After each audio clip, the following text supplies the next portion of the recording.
అధికారం కోసం చంద్రబాబు ఎన్ని మోసాలైనా చేస్తారని ఆరోపించారు మాజీ మంత్రి ఎమ్మెల్యే కొడాలి నాని.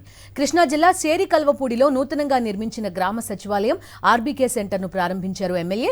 ఈ సందర్భంగా గతంలో మోదీపై బాబు వ్యక్తిగత విమర్శలు చేశారని, మళ్లీ ఇప్పుడు బీజేపీతో పొత్తు పెట్టుకున్నారని విమర్శించారు. కేసుల భయంతోనే బాబు పొత్తు డ్రామాలాడుతున్నారన్నారు కొడాలి నాని.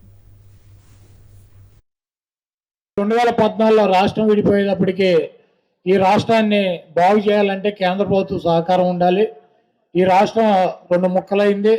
ఈ రాష్ట్రాన్ని కాపాడగలాలంటే నాలుంటి అనుభవజ్ఞుడు ఉండాలి, మోడీ గారి సపోర్ట్ ఉండాలని చెప్పి ఆయన ఆ రోజు తెలుగుదేశం పార్టీతో కలిశాడు.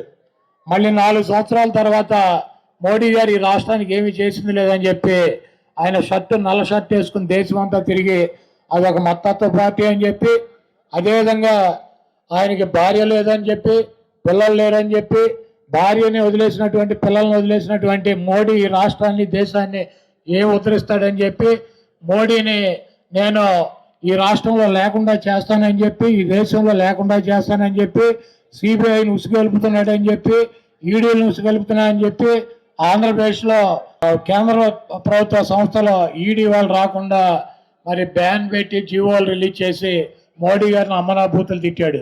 అది మతత్వ పార్టీ అని చెప్పాడు. మోడీ గారు ముస్లింస్ ఓతకోత కోసాడని చెప్పాడు.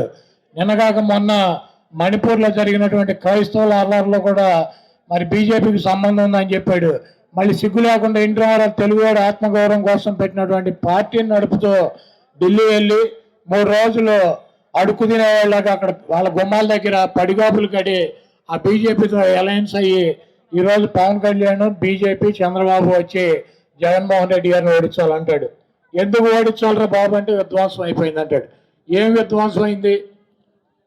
పేద ప్రజలకు సంక్షేమ కార్యక్రమాల వల్ల డబ్బులు ఇవ్వడం విధ్వంసమా? లేకపోతే ఈ రాష్ట్రంలో ఉన్నటువంటి అనేక అభివృద్ధి సంక్షేమ కార్యక్రమాలతో జగన్మోహన్ రెడ్డి గారు నా ఎస్సీ, నా బీసీ, నా ఎస్టీ, నా మైనార్టీ అని చెప్పటం విధ్వంసం అయిందా? రోజు దొంగలందరూ కలిసి ఒక కూటమిగా ఏర్పడి జగన్మోహన్ రెడ్డి గారిని దించాలని చెప్పి ప్రయత్నాలు ఉన్నారు. ఆ పైన ఉన్నటువంటి భగవంతుడిని నమ్ముకున్నాడు జగన్మోహన్ రెడ్డి గారు, ఇక్కడ ఉన్నటువంటి ప్రజలను నమ్ముకున్నాడు జగన్మోహన్ రెడ్డి గారు. జగన్మోహన్ రెడ్డి గారికి మీకు మంచి చేశాను, మీ కుటుంబాలకు మంచి చేశాను, మీ ప్రాంతాలకి మంచి చేశానని చెప్పి భావిస్తే నాకు ఓటు వేయండి, లేకపోతే నాకు ఓటు వేయవసరం లేదని చెప్పి జగన్మోహన్ రెడ్డి గారు స్పష్టంగా చెబుతున్నాడు. చంద్రబాబుకి దమ్ము ధైర్యం ఉంటే 14 సంవత్సరాలు నేను అధికారంలో ఉన్నా, నేను ఈ మంచి కార్యక్రమాలు మీకు చేశాను, మళ్ళీ నా 14 సంవత్సరాల అధికారంలో ఉన్నటువంటి పరిపాలన తీసుకొస్తాను, నాకు ఓటు వేయండి లేకపోతే వేయొద్దని చెప్పేటువంటి దమ్ము లేదు.